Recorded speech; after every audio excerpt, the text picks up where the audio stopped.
Bismillahirrahmanirrahim. Assalamualaikum warahmatullahi wabarakatuh. Alhamdulillahirabbil alamin wassalatu wassalamu ala asyrafil anbiya'i wal mursalin nabiyyina Muhammadin wa ala alihi wa sahbihi wat tabi'in wa man tabi'ahum bi ihsanin ila yaumiddin. Qala Allah jalla wa ala ya ayyuhalladzina amanu taqullaha haqqa tuqatih wa la tamutunna illa wa antum muslimun. Amma ba'd. Ikhwatal iman rahimani wa rahimakumullah. Insyaallah pada kesempatan ini kita akan melanjutkan kajian sirah Nabi kita Muhammad sallallahu alaihi wasallam yang qadarullah pada kesempatan hari Senin yang pekan lalu ana tidak sempat bisa memberikan kajian ke antum semuanya. Qadarullah ana sendiri berharap bisa ngajar ya, walaupun dalam kondisi safar karena kajian kita kajian online.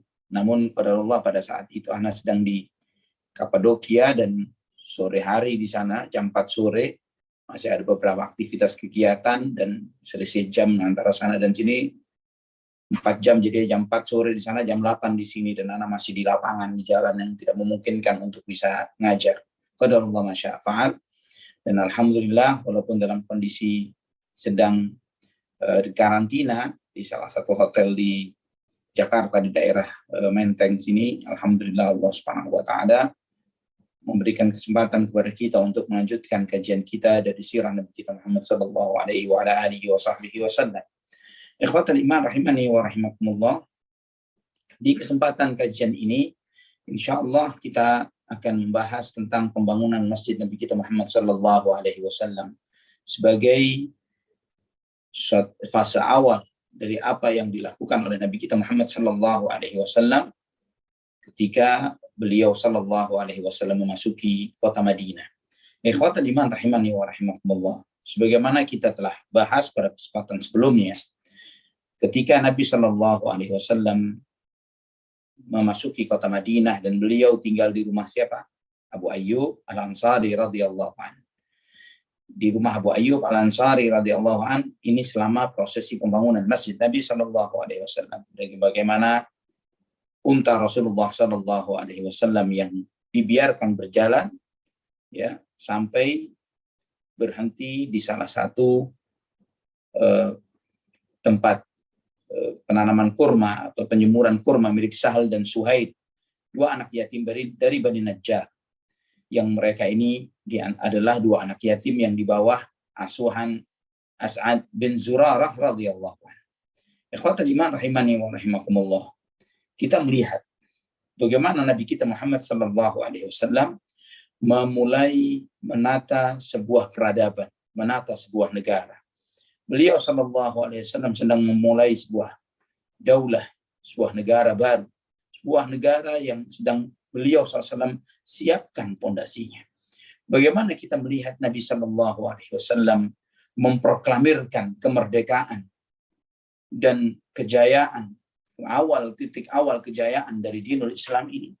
Apakah kita melihat adanya sebuah pagelaran besar yang diadakan oleh Nabi Shallallahu Alaihi Wasallam yang disambut dengan gegap gempita oleh para sahabat radhiyallahu anhum, yang dengan itu mereka kemudian berbaiat kepada Rasulullah Shallallahu Alaihi Wasallam di depan halayak untuk mengokohkan dan mengukuhkan kekuasaan Rasulullah Shallallahu Alaihi Wasallam.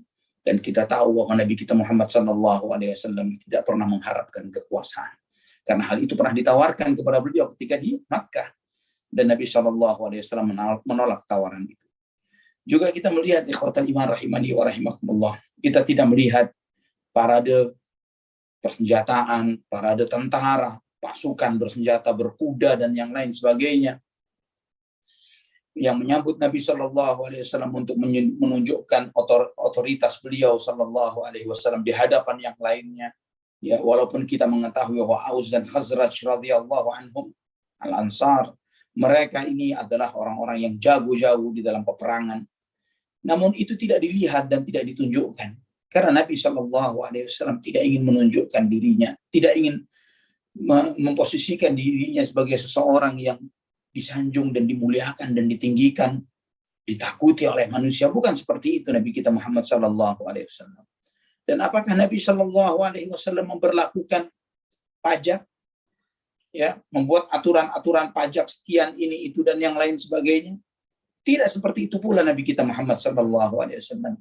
Kita melihat bahwa yang pertama dilakukan oleh beliau sallallahu alaihi wasallam adalah membangun masjid. Inilah suatu fenomena, suatu fakta yang sangat luhur, yang sangat agung, yang perlu kita perhatikan dan kita simak. Ikhwatal iman rahimani wa rahimakumullah. Bagaimana Nabi sallallahu alaihi wasallam memulai dari masjid. Kita membaca wahyu firman Allah Subhanahu wa taala yang Allah mulai kepada beliau dengan wahyu pertamanya dengan Iqra bismi rabbikal ladzi khalaq khalaqal insana min 'alaq iqra wa rabbukal akram alladzi 'allama bil qalam 'allamal insana ma lam ya'lam. Yang Allah Subhanahu wa taala perintahkan kepada Nabi sallallahu alaihi wasallam untuk membaca. Yang Allah Subhanahu wa taala sampaikan kepada Nabi kita Muhammad sallallahu alaihi wasallam di dalam ayat-ayat itu, bagaimana Allah Subhanahu wa taala mengajar manusia dengan pena, mengajarkan kepada mereka apa yang tidak mereka ketahui. Ikhwatal iman rahimani wa rahimakumullah. Masjid di dalam Islam adalah tempat ibadah. Dan ini adalah simbol keimanan. Tempat ibadah dan ibadah adalah simbol keimanan. Dan juga masjid ini sebagai dewan permusyawaratan rakyat, parlemen, yang di sana berkumpul ahlul halli wal aqd, para tokoh-tokoh pemimpin-pemimpin dari umat ini yang merupakan simbol keadilan. Di masjid itu adalah, jika kita melihat di negeri kita ada gedung MPR, gedung DPR, masjidlah gedung MPR-nya Rasulullah SAW. Masjid juga adalah madrasah, sekolah, yang itu adalah simbol ilmu. Dan juga kita melihat bagaimana Nabi SAW dalam rincian sirah ini. Ketika tanah itu ditawarkan kepada beliau, beliau tidak merampasnya begitu saja. Tidak mengambilnya begitu saja. Beliau membelinya, membayarnya. Dan inilah bentuk bahwa keadilan itu harus ditegakkan walaupun oleh seorang pemimpin kepada rakyatnya. Beliau sallallahu alaihi wasallam tidak duduk begitu saja. Dan kemudian para sahabatnya sibuk dengan tanah dan pasir dan batu, mereka memikul sendiri. Mereka tidak sibuk. Mereka tidak sibuk dan Nabi SAW diam saja. Nabi SAW turut serta di dalam pembangunan itu. Beliau pikul batu-batu itu dengan tangannya yang mulia. Ini bentuk bagaimana ketawaduan beliau, rendah hatinya beliau sallallahu alaihi wasallam. Beliau sallallahu alaihi wasallam membangun masjid itu dengan batu bata, dengan batu-batu yang kemudian dieratkan dan direkatkan dengan campuran tanah dengan air. Tanpa motif, tanpa perhiasan, tanpa ukiran-ukiran. Dan inilah gambaran kesederhanaan yang disampaikan oleh Nabi Muhammad SAW. Juga kita di sini melihat ikhwatal iman, bagaimana segala simbol ini, iman, adil, ilmu, kerendah hatian, kesederhanaan, itu semua adalah bagian dari syiar-syiar Islam. Ikhwatal iman rahimani wa rahimakumullah. Nabi Shallallahu alaihi wasallam memanggil dua anak yatim yang memiliki lahan tersebut. Nabi bertanya, berapa harganya untuk dijadikan sebagai masjid? Maka dua anak yatim itu mengatakan, la bal nahabahu laka ya Rasulullah. Tidak ya Rasulullah, kami mau hadiahkan kepada. Kami hadiahkan tanah ini untukmu ya Rasulullah. Nabi Shallallahu alaihi wasallam tidak mau. Tidak, saya mau bayar. Saya mau bayar. Maka dibayarlah oleh Nabi dan kemudian dibangunlah masjid di atas tanah itu. Dalam riwayat yang lain juga dalam Sahih Bukhari dan Muslim, ketika Nabi Shallallahu alaihi wasallam ingin untuk membangun masjid, beliau mengutus kepada Bani Najjar dan mereka datang dan kemudian Nabi SAW bertanya, ya Bani Najjar, thaminuni bihaitikum hadha. Karena antum tahu bahwa dua anak yatim itu adalah dua anak yatim dari Bani Najjar. Nabi SAW bertanya, wahai Bani Najjar, berapa harga tanah kalian ini, kebun kalian ini? Berapa harganya? Saya ingin tahu berapa, saya ingin membayarnya. Maka mereka mengatakan, la wallahi la natrukuhu thamanahu illa ilallah. Tidak ya Rasulullah, kami hanya mengharapkan imbalannya, harganya dari Allah Subhanahu wa taala. Ikhwatal iman rahimani wa rahimakumullah, Al-Hafidz Ibnu Hajar rahimahullah menjelaskan bahwa bahwa Ibnu Sa'ad di dalam Tabaqat yang menyebutkan bahwa Nabi Shallallahu Alaihi Wasallam membeli dari dua anak yatim itu dengan 10 dinar emas yang Nabi terima uang itu dari Abu Bakar As-Siddiq radhiyallahu anhu.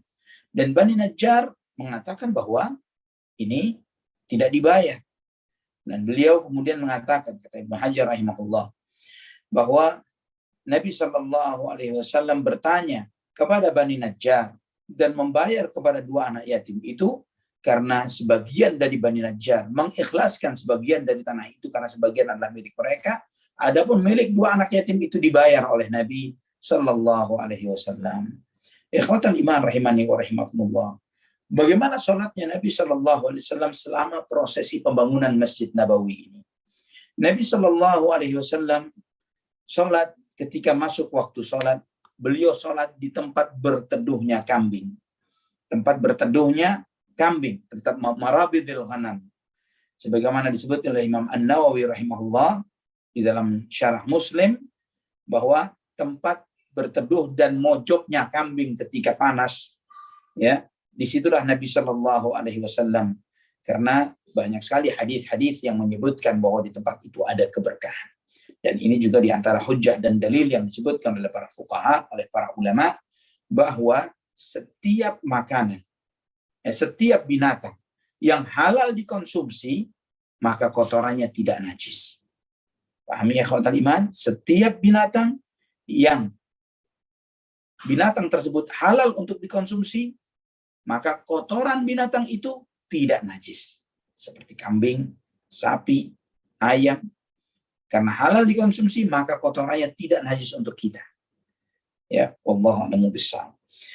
Kemudian ikhwatal iman rahimani wa rahimakumullah. Juga di tanah itu ada beberapa makam orang-orang musyrik. Di situ juga ada beberapa sisa-sisa tembok bangunan yang Nabi Shallallahu Alaihi Wasallam akhirnya memerintahkan agar kuburan orang-orang musyrik itu untuk digali, dipindahkan. Adapun sisa-sisa reruntuhan bangunan, sisa-sisa tembok ini, kemudian Nabi SAW memerintahkan untuk diratakan. Ada beberapa pohon-pohon kurma yang masih tersisa, Nabi SAW memerintahkan untuk dipotong pohon-pohon kurma tersebut, dan kemudian mereka menjadikan batang-batang pohon itu di sisi kiblat masjid, ya, yang pada saat itu menghadap ke Baitul Maqdis. Kemudian mereka, para sahabat radhiyallahu anhu, menjadikan kusen akses masuk ke Masjid Nabawi terbuat dari batu. Ikhwatal iman rahimani wa rahimakumullah. Al-Hafidz Ibnu Hajar rahimahullah setelah menyampaikan, ketika menjelaskan hadis ini, ya, hadis yang saya sampaikan barusan ini diriwayatkan Imam Bukhari di dalam sahihnya, Imam Muslim di dalam sahihnya, Al-Hafidz rahimahullah menyebutkan bahwa di antara faedah dari hadis ini yaitu bolehnya melakukan, bolehnya menyikapi kuburan yang tersisa pada tanah yang dimiliki baik dari jalur hadiah atau jual beli. Maksudnya begini, jika antum membeli sebuah rumah atau tanah, dan kemudian ternyata di rumah atau tanah tersebut ada kuburannya, maka antum boleh untuk memindahkan kuburan asal sudah dimiliki. Ya, asal sudah dimiliki, entah itu dengan membeli, entah itu dengan diberi hadiah. Antum boleh memindahkannya ke tempat pemakaman lain. Ya, dan kemudian yang kedua yaitu bolehnya meratakan kuburan-kuburan yang kuno, ya, kuburan-kuburan lama. Ya, meratakan kuburan-kuburan lama sebagaimana yang dilakukan oleh Nabi Shallallahu Alaihi Wasallam. Juga kata beliau, kata Ibnu Hajar, bahwa ini menunjukkan boleh. Kenapa? Karena yang dilakukan oleh Nabi Shallallahu Alaihi Wasallam terhadap kuburan orang-orang musyrik yang mereka ini tidak ada nilainya, tidak ada penghormatan terhadapnya, baik ketika mereka hidup maupun sesudah wafat. Juga kemudian beliau menyebutkan di antara faedah dari hadis ini adalah bolehnya sholat di bekas pemakaman yang orang-orang musyrikin setelah makam itu diangkat. Ya, Setelah makam itu dipindahkan. Jadi bekas makam, bolehkah dibangun masjid? Boleh, tapi memang kuburannya dipindah. Bukan kuburannya didiamkan, kemudian membangun masjid di sana. Ini sesuatu yang dilarang oleh Nabi kita Muhammad SAW. Kemudian beliau menyebutkan di antara faedah dari hadis ini bolehnya membangun masjid di tempat bekas makam tadi, dan beliau menyebutkan ada yang berpendapat, kata Ibnu Hajar, hadis ini di antara faedah dari hadis ini bolehnya memotong pepohonan yang berbuah ketika ada kepentingan tertentu di dalam hal ini. Namun kata beliau, kata Ibnu Hajar, karena Nabi SAW memerintahkan untuk memotong pohon kurma yang ada. Namun kata beliau ini tidak tepat, tidak terlalu benar. Kenapa? Karena ada kemungkinan bahwa pohon kurma tersebut yang dipotong oleh Nabi memang pohon yang tidak produktif. Atau pohon kurma ini sama seperti beberapa jenis pepohonan yang lainnya. Ya, beberapa jenis pohon itu ada jenis kelaminnya, ya. Seperti kalau tidak salah pohon durian pun demikian, ya. Seperti itu juga pohon kurma. Ada pohon kurma jantan, ada pohon kurma betina yang harus dikawinkan supaya bisa berbuah. Ini di antara spesifikasi pohon kurma yang banyak sekali di antara masyarakat kita, namun alhamdulillah karena perkembangan teknologi dan informasi, banyak perkebunan kurma di negeri kita ini mulai berbuah dan tumbuh. Kenapa? Karena informasinya telah sampai kepada mereka, yaitu bahwa pohon kurma ini ada jenis kelaminnya, harus dikawinkan. Setelah dikawinkan baru berbuah. Nah, bisa jadi karena memang dari jenis pohon yang jantan, ya. Nah, atau jenis pohon yang memang sudah tidak bisa berbuah lagi. Ikhwatal iman rahimani wa rahimakumullah. Nabi SAW dengan tangan beliau yang mulia, beliau SAW memindahkan tanah itu. Beliau memindahkan bebatuan ini untuk ikut serta di dalam membangun masjid ini. Beliau SAW menyebutkan ketika mengangkat batu-batu itu dengan tangannya, ikut membantu, ikut andil di dalam pembangunan Masjid Nabawi, masjid beliau. Beliau mengatakan hadzal himalu la himala Khaybar, hadza abarru rabbana wa athhar. Beliau mengatakan hadzal himalu la himala Khaybar, hadza abarru rabbina wa athhar. Ini beban berat ini bukanlah beban beratnya Khaybar. Ya, dikatakan bukanlah beban berat Khaybar. Maksudnya apa?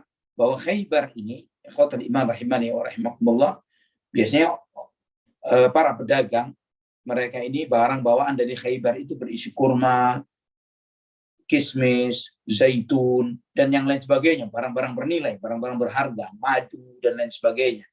Nabi SAW menyampaikan bahwa beban yang dibawanya ini bukanlah beban Khaybar.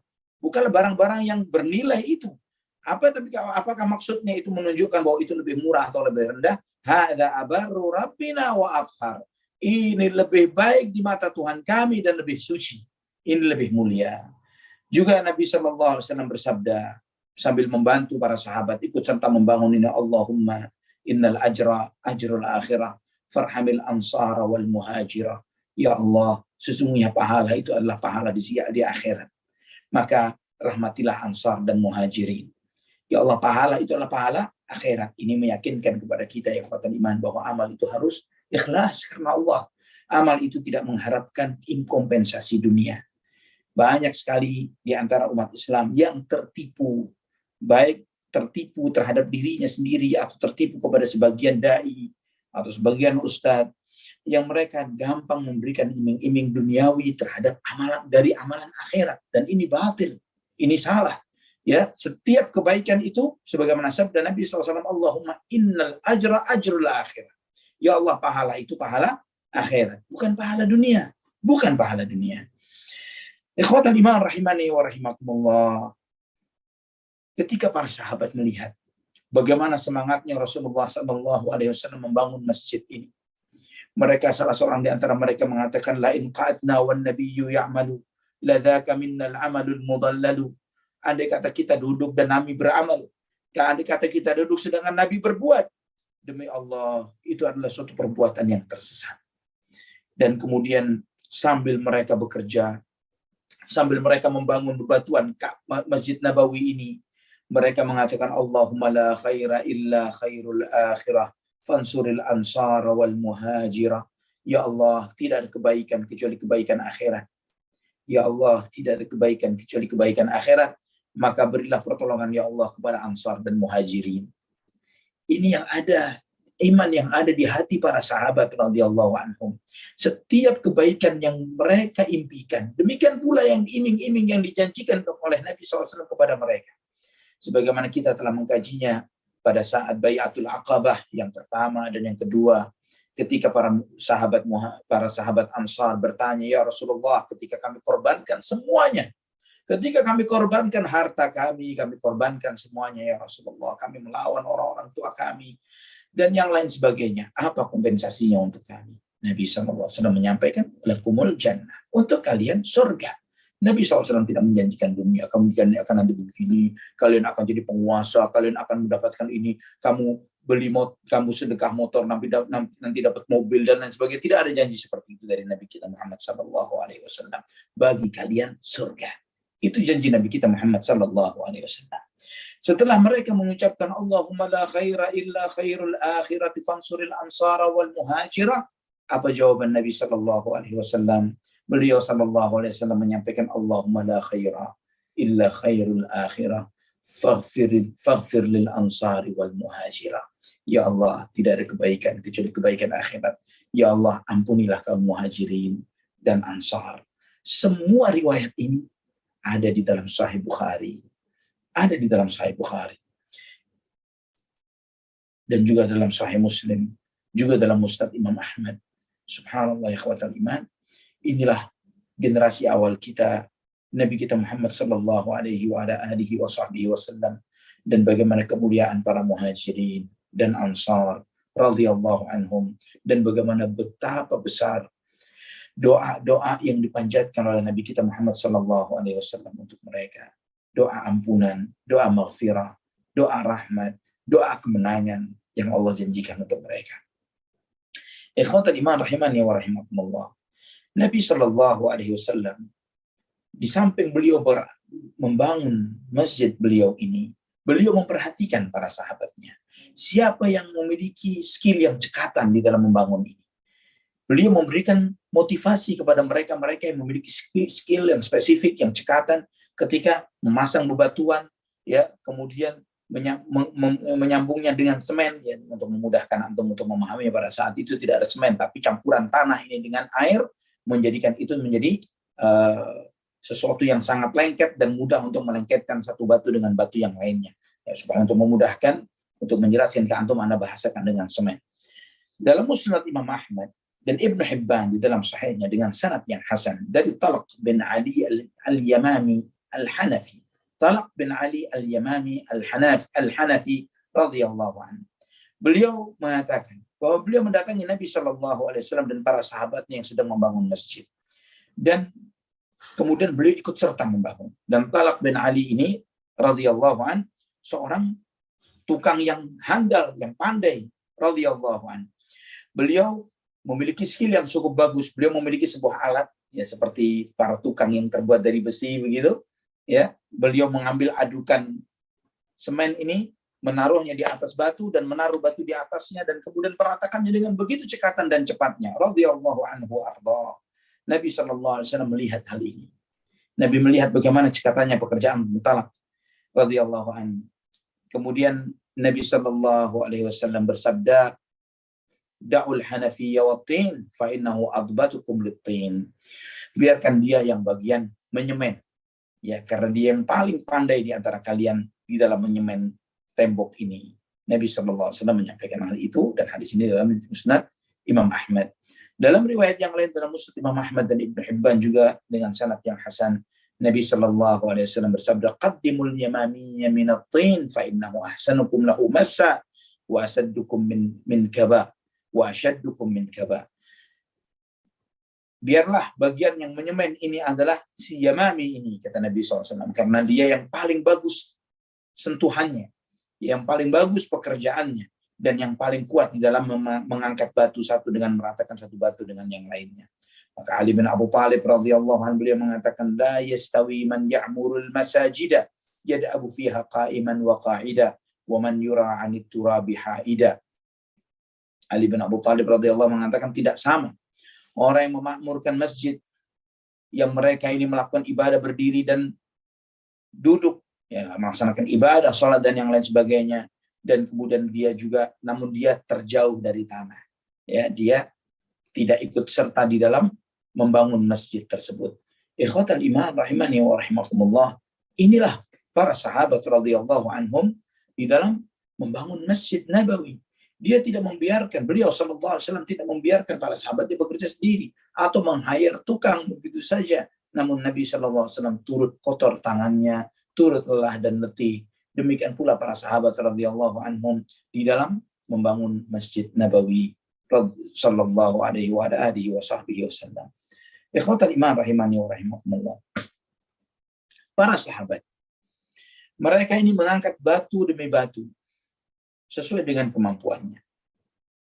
Ada sahabat yang mengangkat satu batu demi satu batu. Namun ada sahabat yang mengangkat dua batu. Di antaranya adalah Ammar bin Yasir radhiyallahu anhu.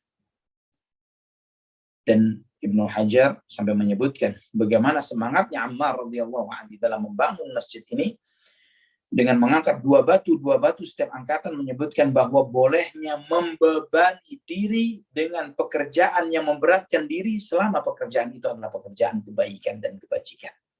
Ya, membebani diri untuk melakukan hal-hal yang baik melebihi kemampuannya atau di batas puncak kemampuannya, asal untuk hal-hal yang khair, hal-hal yang baik. Dan kita pun ikhwatal iman rahimani wa rahimakumullah, kita melihat dan membaca di dalam sirah Nabi kita Muhammad sallallahu alaihi wasallam bagaimana para sahabat radhiyallahu anhum sampai dibatasi amalnya oleh Rasulullah sallallahu alaihi wasallam. Kita sebaliknya, Allahul musta'an. Ikhwatal iman rahimani wa rahimakumullah. Ammar bin Yasir radhiyallahu anhu orang yang sangat kuat, fisiknya sangat kuat.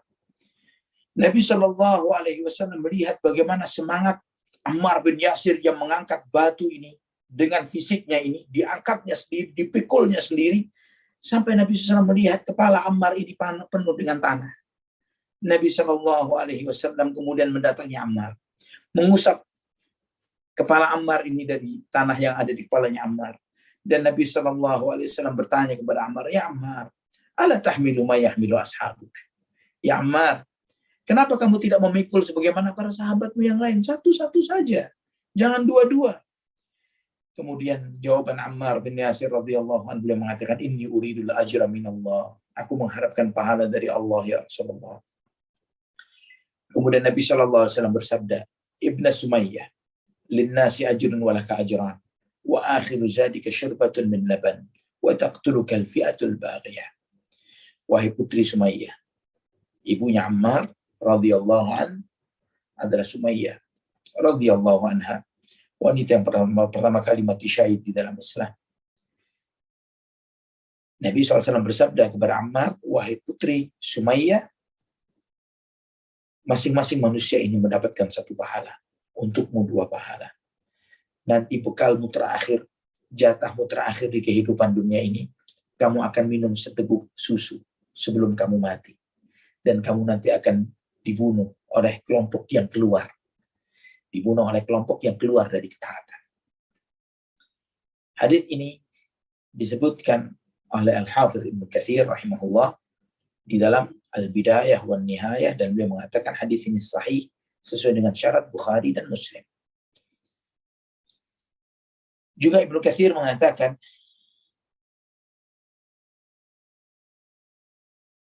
bahwa riwayatnya sahih, ya, dalam banyak riwayat lagi beliau menyebutkan beberapa takhrij dari asar ini. Dalam riwayat yang lain dalam Sahih Bukhari, Nabi sallallahu alaihi wasallam melihat Ammar mengangkat dua batu. Nabi sallallahu alaihi wasallam bersabda, "Waiha Ammar, taqtuluhu al-fi'atul baghiyah, yad'uuhum ila al-jannah wa yad'uunahu ila an-nar." Kasihan Ammar. Dia nanti akan dibunuh oleh kelompok yang keluar dari ketaatan. Dia mengajak mereka kepada surga, namun mereka mengajaknya kepada api neraka. Al-Hafidz rahimahullah, Ibnu Hajar, di dalam Fathul Bari, beliau menjelaskan kapan Ammar radhiyallahu anhu meninggal dunia. Ammar bin Yasir radhiyallahu anhu meninggal dunia di peristiwa Siffin tahun 36 Hijriah. Peristiwa Siffin adalah peristiwa fitnah besar antara dua kelompok. Pertama Ali bin Abu Thalib radhiyallahu an, dan yang kedua adalah kelompoknya Muawiyah ibn Abi Sufyan radhiyallahu an. Dua orang sahabat yang karena fitnah terjadi peperangan di antara keduanya. Ammar bin Yasir radhiyallahu an bersama Ali bin Abu Thalib radhiyallahu an yang terbunuh oleh salah satu dari pengikutnya Muawiyah ibn Abi Sufyan radhiyallahu an. Ikhwatal iman rahimani wa rahimakumullah. Ibnu Hajar menjelaskan kenapa Nabi Shallallahu Alaihi Wasallam menyebut dalam hadis ini bahwa dia mengajak mereka ke surga, namun mereka mengajaknya ke neraka. Kata beliau bahwa di dalam hal ini apa yang dilakukan oleh Muawiyah radhiyallahu an, beliau memahami bahwa dia mengajak kepada surga. Dia salah di dalam memahaminya. Dia berijtihad dan salah. Dan tidak tercela kesalahan itu karena ijtihad. Ya, ijtihad ini jika benar dapat 2 pahala. Jika salah 1 pahala. Dan maksudnya mengajak kepada surga adalah mengajak kepada sebab-sebab yang dengannya masuk ke dalam surga. Apa itu sebab-sebab yang diajak oleh Ammar bin Yasir radhiyallahu an pada saat itu? Yaitu mengajak untuk taat kepada ulil amr. Taat kepada ulil amr yang sah pada saat itu, yaitu Ali bin Abi Thalib radhiyallahu an. Ini yang diajak oleh Ammar. Sedangkan mereka mengajak kepada sebab-sebab yang dengannya menyebabkan seseorang terjerumus ke dalam api neraka. Namun mereka ma'dzur, kata Ibnu Hajar. Ini semua saya terjemahkan langsung dari apa yang disampaikan oleh Al-Hafidh Ibnu Hajar Al-Asqalani di dalam Fathul Bari. Mereka sebaliknya, namun mereka dimaafkan karena takwil, karena ijtihad mereka yang salah. Ikhwatal iman rahimani wa rahimakumullah. Ketika Ammar mendengarkan sabda Nabi Shallallahu Alaihi Wasallam ini, Ammar berdoa, A'udzu billahi minal fitan. Aku berlindung kepada Allah Subhanahu wa taala dari fitnah-fitnah. Ada perkataan yang sangat menarik yang disampaikan oleh Al-Hafidz Imam Az-Zahabi. Imam Az-Zahabi rahimahullah, beliau mengatakan bahwa dari 2 kubu yang ada, masing-masing pernah mencela, mungkin satu dengan yang lainnya, atau yang pro ini dengan yang pro itu, dan yang lain sebaliknya. Namun kita Ahlus Sunnati wal Jamaah fasabiluna al-kaffu wal istighfar lis-sahabah. Sikap kita adalah mendiamkan diri, tidak banyak bicara, dan memohonkan ampun untuk para sahabat radhiyallahu anhum, wa la nuhibbu ma syajara bainahum wa na'udzu billahi minhu. Dan kita tidak menyukai adanya perselisihan di antara mereka, dan kita berlindung kepada Allah dari itu. Dan juga Nabi SAW telah menegaskan, idza dzukira ashabi fa'amsiku. Jika sahabatku disebut, kisah tentang sahabatku, diam. Tidak perlu memberikan catatan dan komentar yang lebih. Ikhwatal iman rahimani wa rahimakumullah. Berapa lama proses pembangunan Masjid Nabawi ini? Kira-kira berapa lama? 12 hari. 12 hari saja pembangunan Masjid Rasulullah Sallallahu Alaihi Wasallam. Sebagaimana disebutkan dalam riwayat Abdullah ibn Zubair dalam Dalailun Nubuwah karya Al-Baihaqi rahimahullah. Masjid ini dibangun dengan sangat sederhana. Tidak ada keramik karena lantainya adalah pasir dan batu-batu kerikil tanah, ya, pasir dan batu-batu kecil. Pilar-pilarnya adalah batang pohon kurma. Atapnya adalah pelepah daun kurma. Jarak panjang dan lebarnya, panjang masjid dari mimbar sampai sisi luar masjid, sampai batas sisi luar masjid, kurang lebih adalah 100 hasta. Ya, 100 hasta. Jika kurang lebih adalah 50 cm, maka kurang lebih adalah 50 meter. Ya, lebarnya kurang lebih segitu. Kurang lebih adalah seperti itu juga. Terdapat sebuah hadis yang lemah yang mungkin sebagian orang masih menukilnya terkait dengan peristiwa ini, yaitu Al-Hakim meriwayatkan dalam Mustadraknya dari Safinah Maula Rasulullah sallallahu alaihi wasallam menyebutkan bahwa ketika Nabi sallallahu alaihi wasallam membangun masjid, Abu Bakar datang membawa batu, kemudian Umar radhiyallahu anhu datang membawa batu, kemudian Utsman radhiyallahu anhu datang membawa batu, kemudian Nabi sallallahu alaihi wasallam bersabda, haula'i ulatul amri min ba'di, mereka adalah ulil amr, pemimpin sesudahku. Namun hadis ini adalah hadis dhaif, dijelaskan Syekh Al-Albani rahimahullah dalam silsilah al-hadits ad-dhaifah, hadis nomor 6191. Syekh Al-Albani rahimahullah menyebutkan kedhaifan riwayat ini. Ikhwatul iman rahimani wa rahimakumullah. Selesai membangun masjid, dibangunlah kamar atau bilik-bilik rumah milik Nabi Shallallahu Alaihi Wasallam di bersebelahan dengan masjid beliau yang mulia, yang diatapi dengan pelepah pohon kurma juga, tiangnya juga batang kurma sebagai tempat tinggal Nabi Shallallahu Alaihi Wasallam dan istri beliau. Yang saat itu berapa istri Nabi? Baru 2, yaitu Saudah binti Zam'ah radhiyallahu anha dan Aisyah radhiyallahu anha. Ya, karena baru 2 pada saat itu, yaitu Saudah dan Aisyah radhiyallahu anha. Al-Imam Al-Bukhari meriwayatkan di dalam Al-Adabul Mufrad dengan sanad yang sahih dari Daud bin Qais. Beliau menyebutkan bahwa saya melihat bilik-bilik hujurat, rumah-rumah Rasulullah Sallallahu Alaihi Wasallam ini yang terbuat dari, yang atapnya dari pelepah kurma, yang ada anyaman ijuk, ya, ada anyaman ijuk yang di atasnya ini. Dan saya melihat, ya, akses masuk dari pintu masuk ke kamar itu ada semacam teras begitu, kurang lebih 6 atau 7 hasta. Ya, kurang lebih kalau dikalikan dengan 50 cm, ya, kurang lebih 1 hasta kurang lebih 50 cm, ya, kurang lebih 3,5 meter terasnya. Ya. Dan kemudian dari pintu sampai ke akhir dalam rumah Rasulullah Sallallahu Alaihi Wasallam kurang lebih adalah 8 sampai 7 hasta. 4 meter. Ya, 4 tambah kurang lebih 3 meter. Ya, 4 meter itu rumahnya Nabi Sallallahu Alaihi Wasallam. Lebarnya juga kurang lebih segitu. 4 meteran. Dan terasnya 3 meter. 8, kalau saya kurang lebih seperti 8 atau 7 atau 8 kali 4 meter. Dengan teras dan rumah Rasulullah Sallallahu Alaihi Wasallam. Dan pintu rumah Aisyah radhiyallahu anha menghadap ke barat, ke arah negeri Syam. Juga Imam Bukhari meriwayatkan dalam Adabul Mufrad juga dengan sanad yang sahih dari Muhammad bin Hilal bahwa beliau melihat kamar-kamar Rasulullah Sallallahu Alaihi Wasallam, rumah-rumah istri Nabi yang disebut dengan hujurat, yang terbuat dari anyaman ijuk tadi ini. Ya, dan kemudian ditanya bagaimana rumah Aisyah, menghadap ke negeri Syam.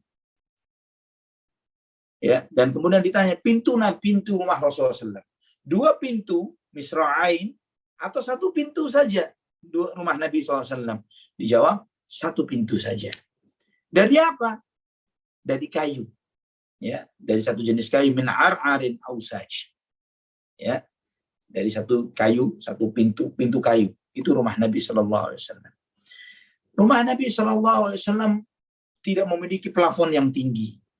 Ya, sebagaimana disebutkan juga dalam Al-Adabul Mufrad dengan sanad yang sahih dari Imam Hasan Al-Basri rahimahullah, beliau mengatakan, kata Imam Hasan Al-Basri, kuntu adkhulu buyuta azwajin Nabi sallallahu alaihi wasallam fi khilafati Utsman bin Affan radhiyallahu anhu fa atanawalu suqufaha bi yadi.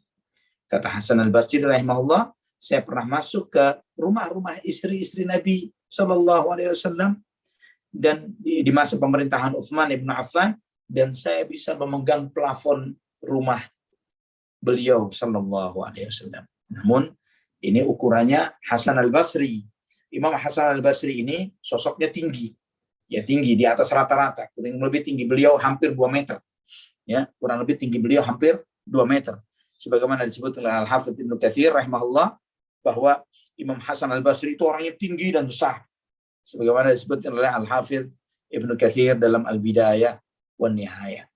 Ikhwatal iman rahimani wa rahimakumullah.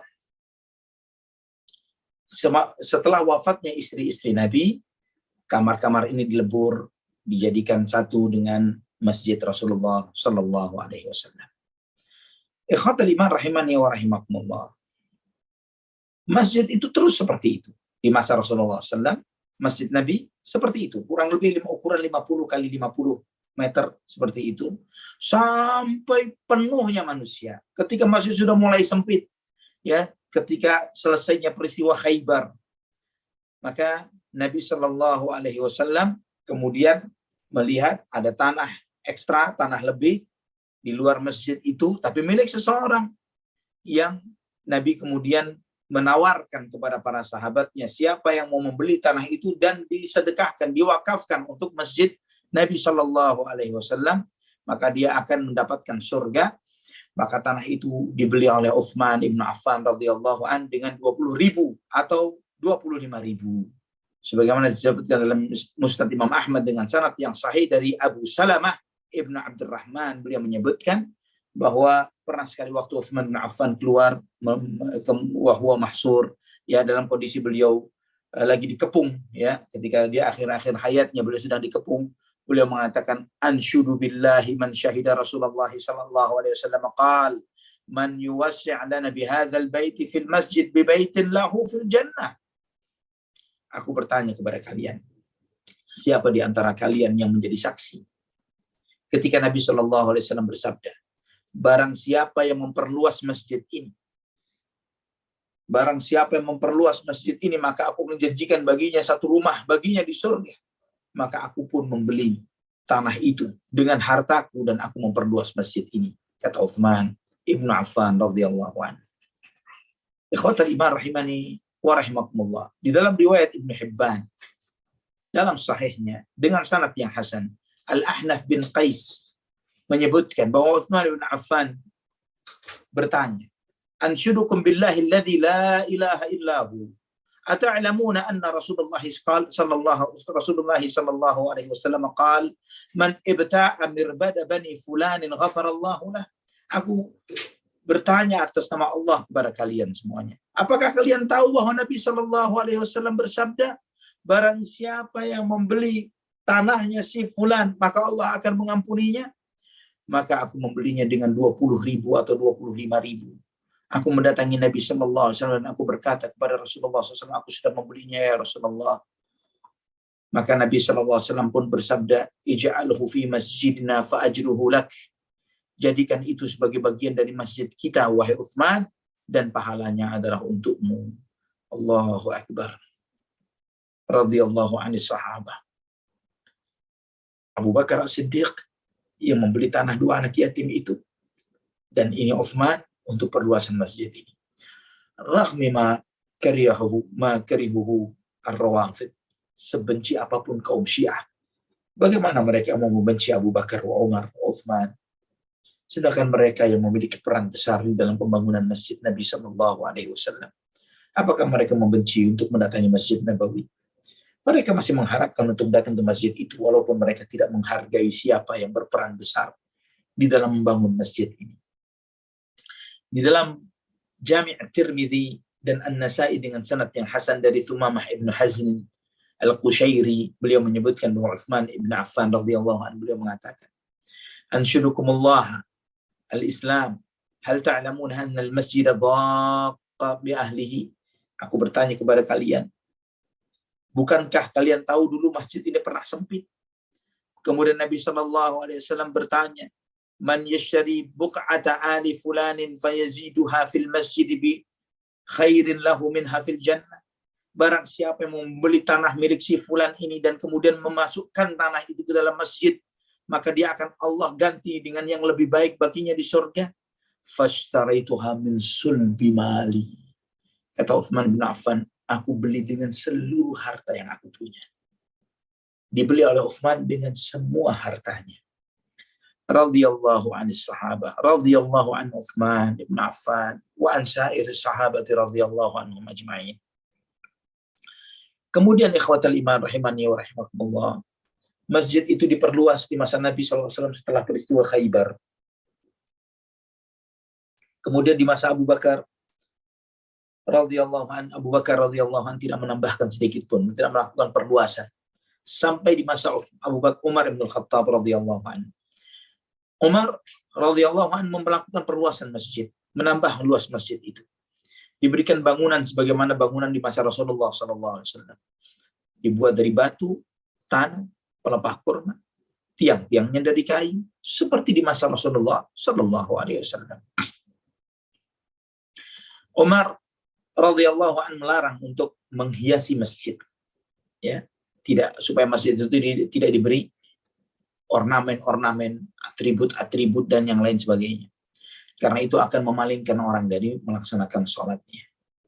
Sebagaimana dalam Sahih Bukhari dari Umar bin Khattab, ketika beliau ingin membangun masjid, beliau mengatakan, akinnan nasa minal matar wa iyyaka an tuhammira aw tusaffir fataftinan nas.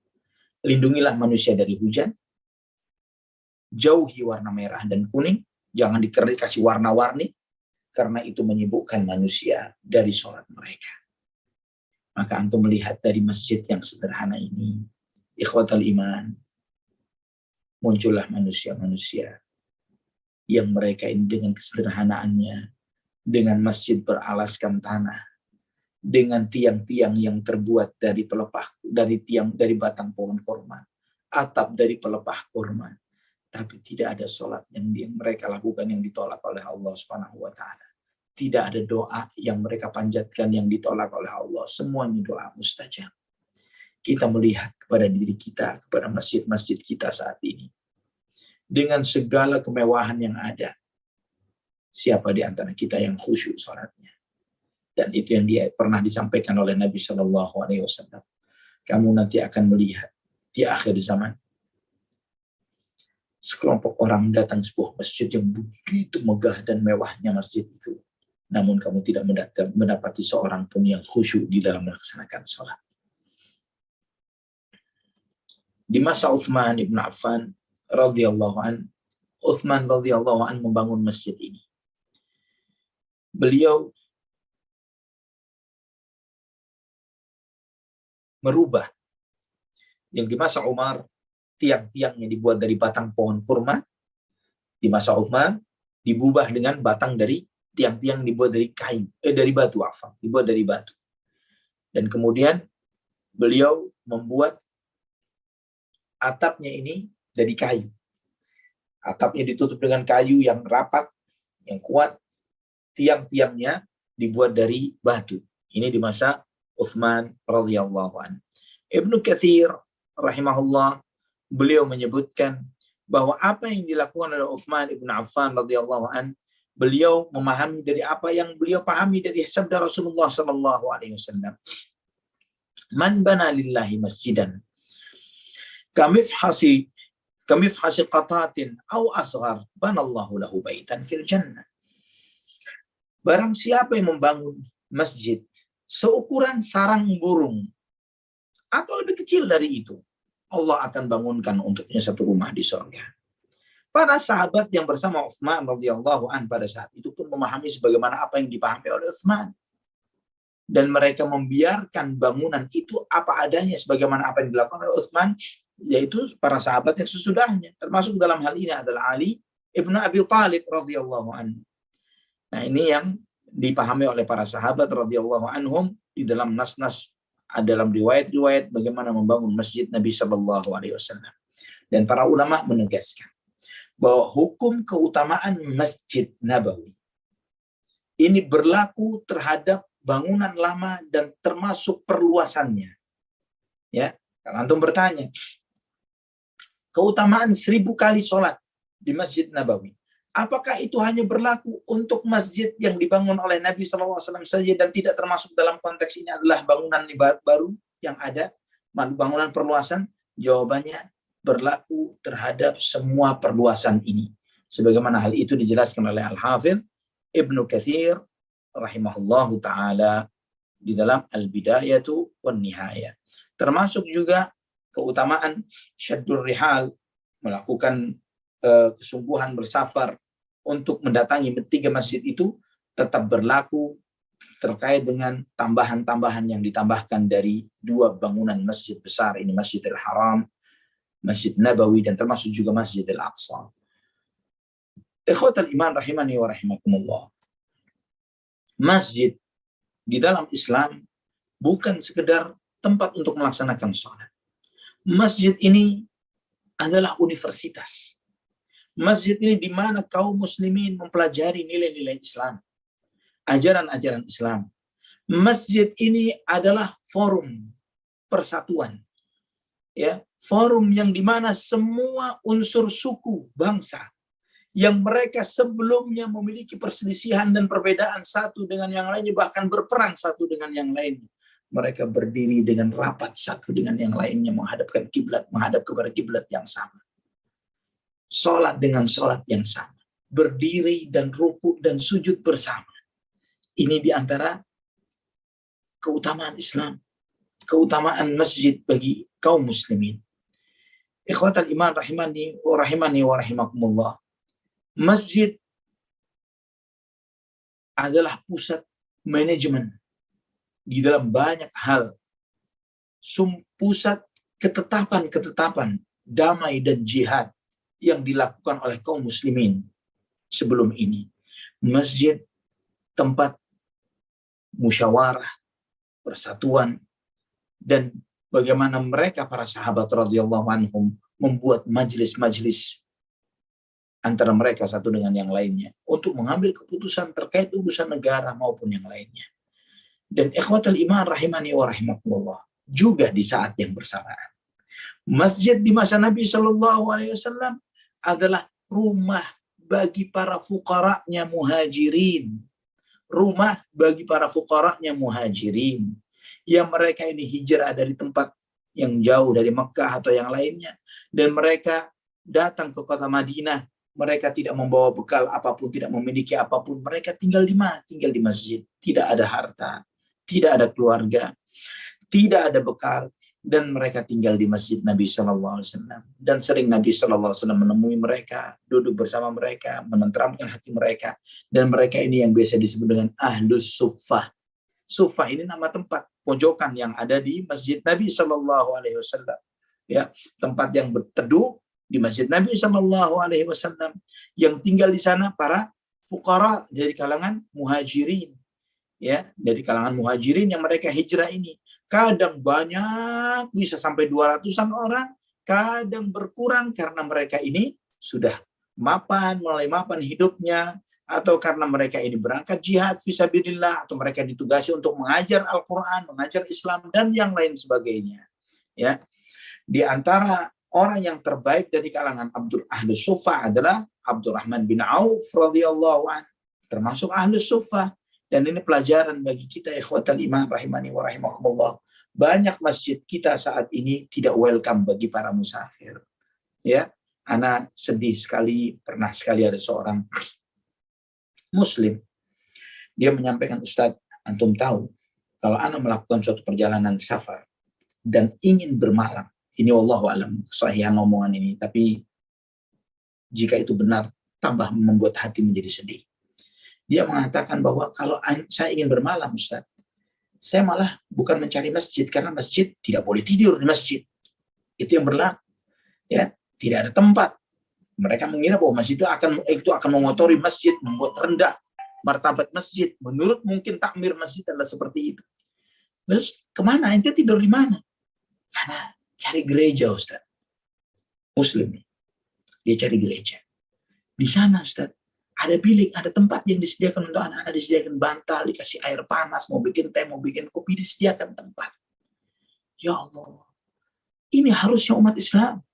Harusnya antum, kita semuanya, masjid-masjid kita, ikhwatal iman, seperti Masjid Nabawi di masa Nabi Shallallahu Alaihi Wasallam, yang mereka ini masjid itu welcome untuk fuqaraul muslimin. Antum memiliki kesempatan besar untuk membuat masjid itu menjadi tempat yang nyaman bagi Ibnu Sabil, bagi para musafir yang mereka yang melakukan perjalanan. Ikhwatal iman rahimani wa rahimakumullah.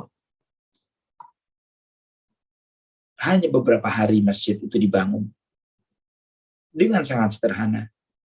Alasnya tanah, atapnya pelepah kurma, tiang-tiangnya batang kurma. Dan seringkali ketika turun hujan, lumpur ada berjatuhan, artinya tanah itu menjadi lumpur di masjid Nabi SAW. Sampai Nabi SAW pernah sujud sholat tanah yang disujuti oleh Nabi SAW ini bercampur dengan air, sehingga beliau pulang kening dan hidungnya masih ada lumpur di kening dan hidung Nabi SAW. Dan juga di awal-awal Islam, sebagaimana dalam Sahih Bukhari disebutkan bahwa masjid Nabi ini saking sederhananya, tidak ada pintu-pintu dan lain sebagainya. Sering anjing yang masih pada saat itu masih sering berseliweran di kota Madinah pun masuk ke masjid Nabi dan kadang buang air, ya, dan tidak segera disiram oleh para sahabat karena cepat mengering.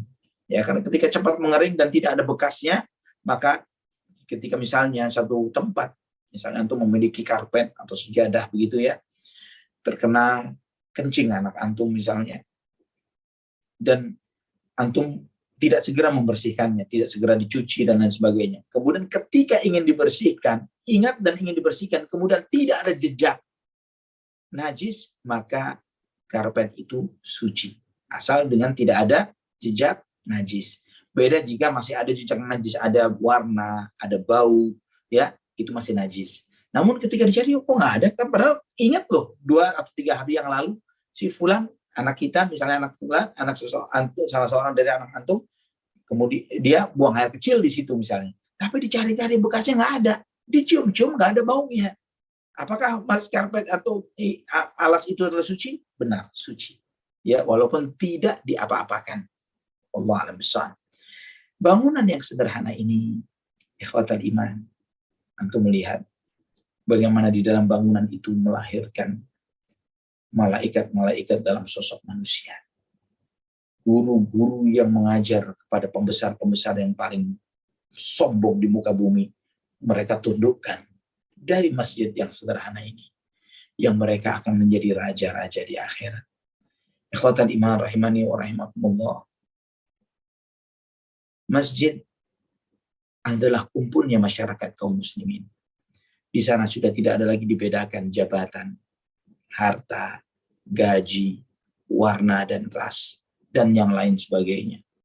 Masjid sebagai sumber arahan bagaimana mengarahkan manusia untuk menjalani kehidupan rohani dan materi mereka.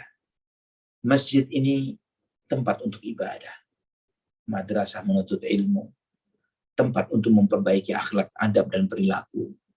Masjid adalah bagaimana kaum muslimin satu dengan yang lainnya, mereka membangun peradaban mereka.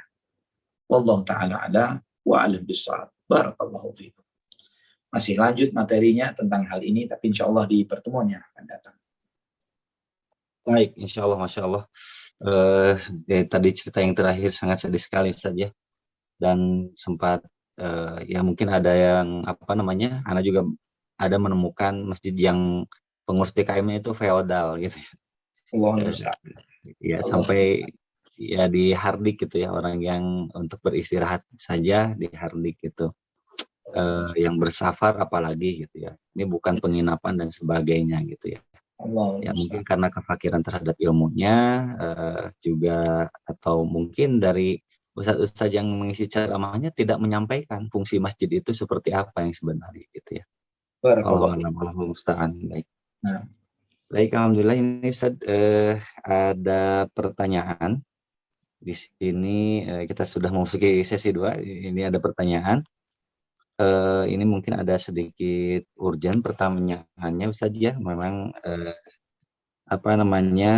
di luar tema, tapi masih ada keterkaitannya dengan hibah ya.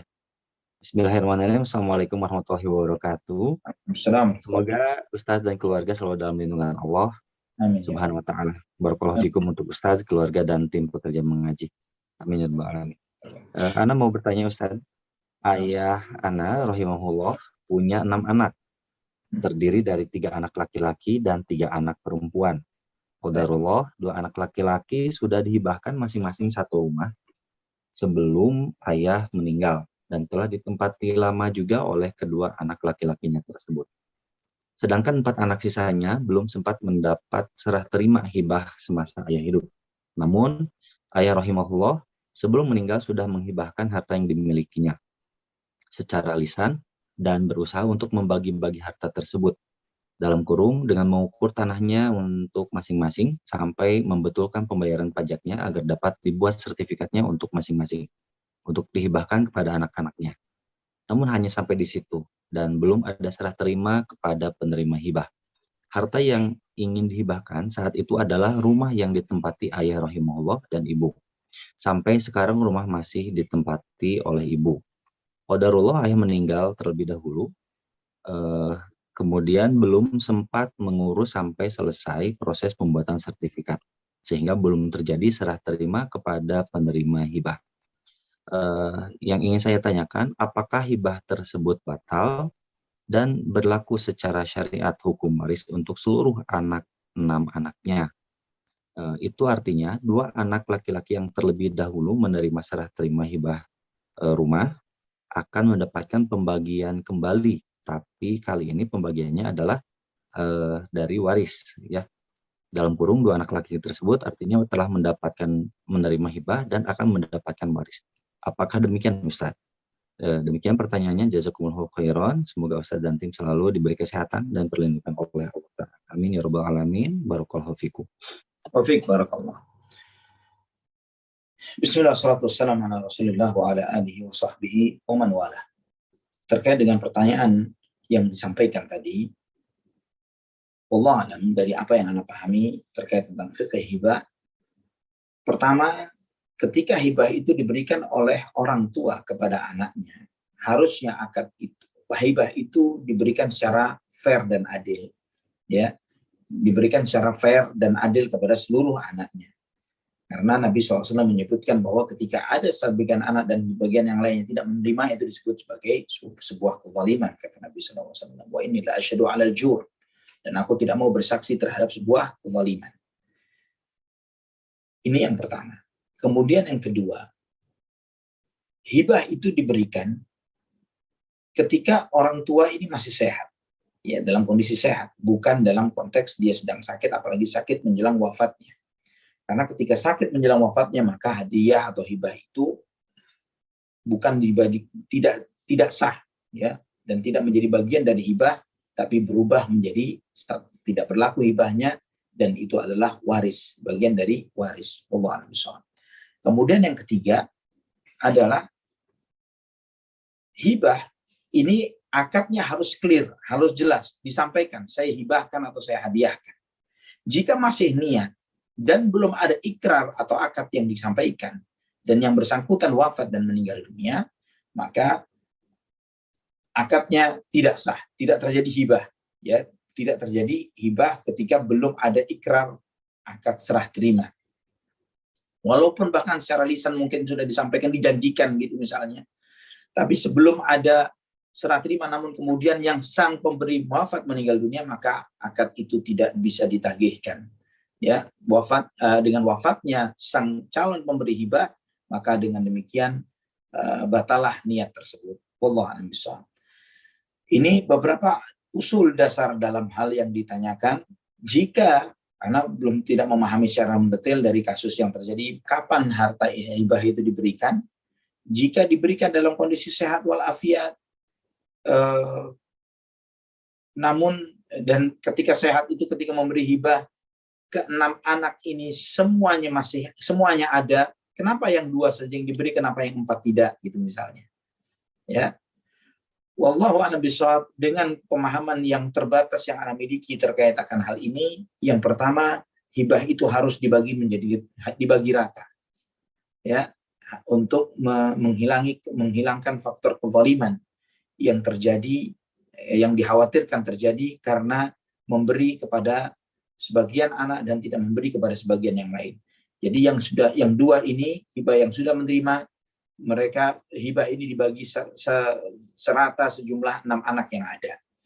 Kemudian yang sisanya adalah bagian dari harta waris. Wallahu a'lam bishawab. Ana akan tatsabbut lebih lanjut lagi terkait dengan pertanyaan ini. Ana akan tabayun dengan beberapa maraji yang ada. Wallahu a'lam bishawab. Baik, syukur jazakallah Ustaz untuk penjelasannya. Selanjutnya pertanyaan dari Ukhti Ita Dwi. Yang pertama pertanyaannya, pada saat umroh, kebetulan dari Kamal Hotel terlihat Ka'bah dari atas. Kadang ada saat kelelahan dan tidak bisa pergi ke Masjidil Haram. Ada pendapat bahwa pahala yang didapatkan juga sama dengan kita sholat di Masjidil Haram. Apakah itu benar, Ustaz?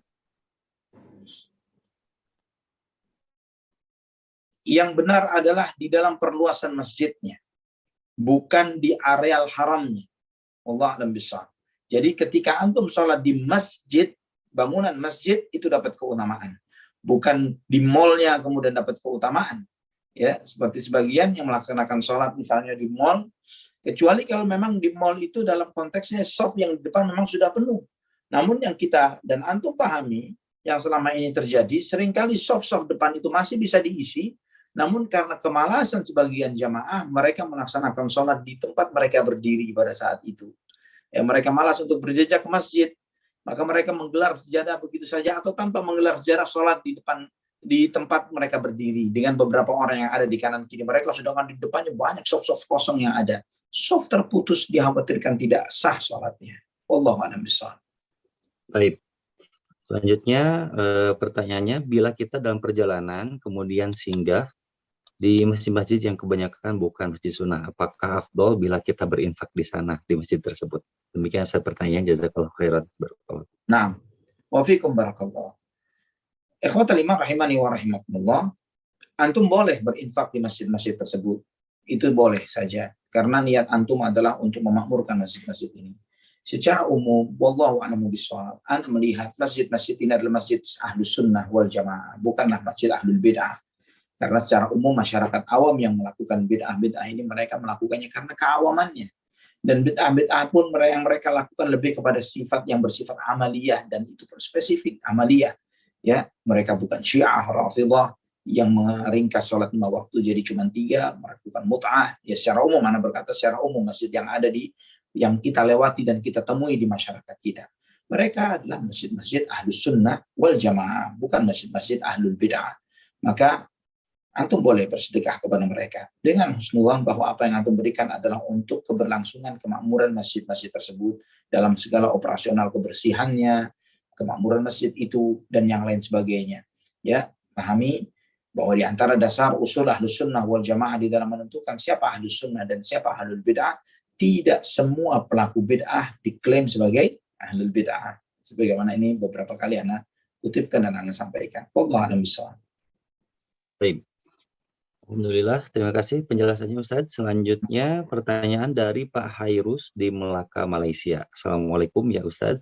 Waalaikumsalam warahmatullahi wabarakatuh. Berkenaan doa Rasulullah SAW memohon ampunan bagi muhajirin dan ansor. Apakah ada batas waktu untuk gelaran muhajirin? Apakah Khalid al-Walid dan Amru ibn al-Ash termasuk muhajirin, sedangkan beliau masuk Islam selepas peperangan Uhud? Demikian pertanyaan. Nah, mereka termasuk muhajirin wal ansar, termasuk muhajirin. Khalid bin al-Walid dan Amr bin al-As radhiyallahu anhuma termasuk bagian dari para muhajirin radhiyallahu anhuma. Dan masing-masingnya mendapatkan pujian-pujian spesifik dari Nabi SAW terhadap masing-masing mereka. Wallahu a'lam bishawab. Masya Allah, Ustaz. Sebelum pada kesimpulan, Ustaz, ini karena hari Rabu lusa nanti tanggal 15 Desember itu semula jadwal Ustaz Abdul Rahman Dhani, tapi beliau qadarullah sedang safar ke Bali. Apakah Ustaz kosong untuk hari Rabu lusa? Anak pengangguran. Masya Allah. Bisa saja untuk melanjutkan kembali ini ya, Insya materi pembangunan masjid. Alhamdulillah. Temanya mimbar Rasulullah Sallallahu Alaihi Wasallam. Temanya apa Ustaz? Apa? Mimbar Rasulullah Sallallahu Alaihi Wasallam. Mimbar Rasulullah Sallallahu Alaihi Wasallam. Baik. Oke. Tapi Ustaz, mungkin pada kesimpulan pada malam hari ini, karena pertanyaan sudah habis rupanya. Alhamdulillah. Barakallahu fikum. Ikhwatal iman rahimani wa rahimakumullah. Alhamdulillah Allah Subhanahu wa taala mudahkan kita untuk ngaji pada kesempatan malam hari ini. Walaupun dalam kondisi anak sedang di karantina, ya, alhamdulillah kita nikmatin saja perjalanan berdiam diri di dalam hotel selama 10 hari ini, Ya, artinya alhamdulillah ana manfaatkan untuk membaca, untuk menulis, untuk lagi menyusun sebuah risalah kecil terkait tentang fikih traveling, ya, karena ternyata ana lihat banyak hal yang ana lihat di dalam perjalanan itu, banyak hal-hal yang ma'ruf dan munkar yang perlu diingatkan, ya, terkait dengan bagaimana taharah, bagaimana ya bersuci ketika seseorang sedang safar, ya. Kita dengan sebagian kaum muslimin dengan gampangnya misalnya melakukan, misalnya buang air kecil, bagaimana istinjanya di tempat-tempat yang mereka kencing begitu saja dan kemudian tidak istinja misalnya. Bagaimana istinjanya tidak benar, sholatnya bisa diterima. Ketika di pesawat, apa yang harus dilakukan ketika antum sekian jam di pesawat, 6, 7, 8 jam, 10 jam ketika melakukan proses safar dan traveling. Nah, hal-hal ini ana lihat, ana buat sebuah konsep yang insya Allah mudah-mudahan Allah mudahkan untuk bisa menyelesaikannya, risalah tentang fikih traveling, untuk memudahkan kita untuk tetap menjadi hamba Allah, tetap beribadah kepada Allah walaupun dalam status kita sebagai seorang musafir. Wallahu ta'ala a'lam bishawab. Barakallahu fikum.